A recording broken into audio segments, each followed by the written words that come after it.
ini karena ia jatuh sakit dan tidak sanggup melanjutkan perjalanan. Penyakit menghentikan langkahnya. Orang-orang Galatia menolong Paulus sampai ia sembuh. Sementara berada di wilayah ini, Paulus memberitakan Injil Kristus. Justru karena sakit, Paulus memberitakan Injil di Galatia.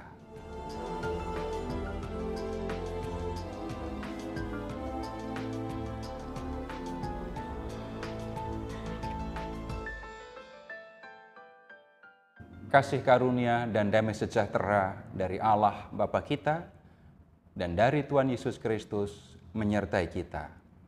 Saudara-saudara, kita akan melihat bagaimana Paulus memberitakan Injil di wilayah Galatia dan membentuk jemaat-jemaat di wilayah ini. Pertama, kita akan melihat pemberitaan Injil di Galatia. Kisah Para Rasul menceritakan bahwa Paulus mengunjungi wilayah Galatia dalam perjalanan misi yang pertama. Kisah bab 13 sampai dengan 14. Bersama dengan Barnabas, ia memberitakan Injil di kota-kota yang terletak di wilayah Galatia, yaitu kota Antiokhia, Ikonium, Listra, dan Derbe. Pemberitaan yang mereka lakukan ini membuahkan hasil yang melimpah, sehingga terbentuklah jemaat-jemaat di kota-kota yang ada di wilayah itu. Di kota Antiokhia, pada hari Sabat mereka pergi ke sinagoga, rumah ibadat orang Yahudi yang ada di kota itu. Paulus menggunakan kitab suci Yahudi atau perjanjian lama kita untuk menunjukkan bahwa Yesus adalah Raja Mesias yang dinantikan oleh orang Yahudi.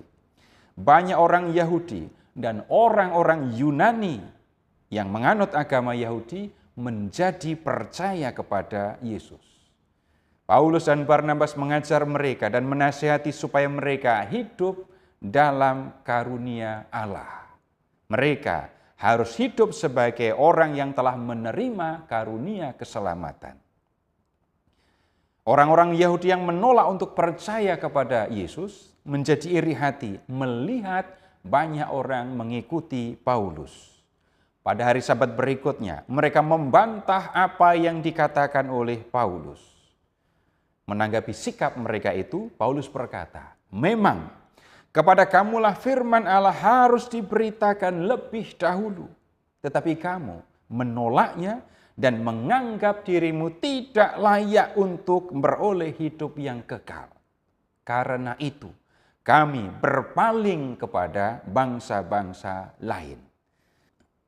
Sejak itu, Paulus memberi perhatian pada bangsa-bangsa bukan Yahudi dan memberitakan Injil kepada mereka. Paulus dan Barnabas kemudian meninggalkan Antiokhia dan pergi ke kota Ikonium. Mereka masuk ke sinagoga dan memberitakan Injil di situ.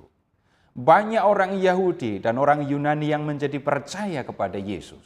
Tetapi orang-orang Yahudi yang menolak pemberitaan Paulus menghasut orang-orang Yunani dan membuat mereka gusar terhadap orang-orang yang sudah percaya kepada Kristus.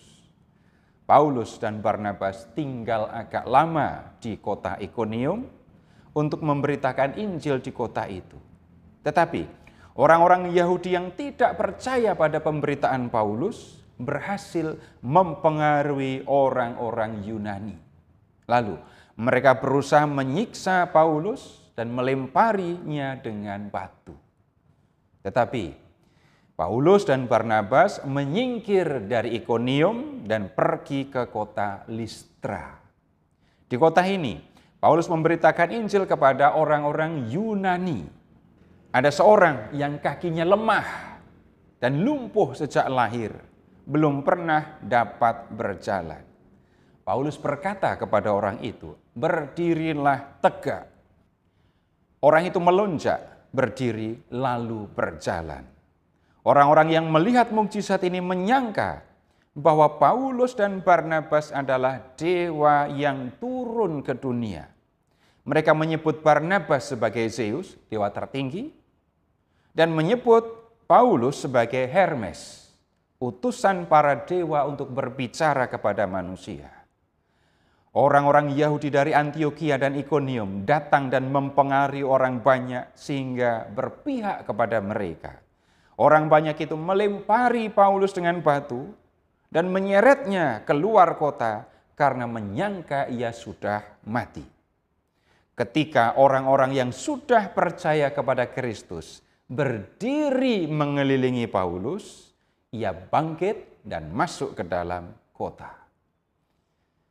Sambutan jemaat Galatia. Ketika datang ke Galatia, Paulus dalam keadaan sakit. Dalam suratnya ia menulis begini, "Aku pertama kali telah memberitakan Injil kepadamu karena aku sakit pada tubuhku." Dari kalimat ini jelas bahwa Paulus sedang dalam perjalanan. Ia harus berhenti di suatu tempat di wilayah Galatia karena sakit dan tidak dapat melanjutkan perjalanan. Sakit yang dialami oleh Paulus ini rupanya membuat tubuhnya tampak hina dan menjijikkan. Paulus tidak menjelaskan sakit yang dialaminya, tetapi ia dapat memahami kalau orang melihat keadaannya waktu itu merasa jijik. Kisah para Rasul memang tidak memberikan catatan tentang sakitnya Paulus. Karena Lukas yang menulis kisah para Rasul menulis kisah ini untuk mengisahkan pemberitaan Injil mulai dari Yerusalem sampai ke Roma.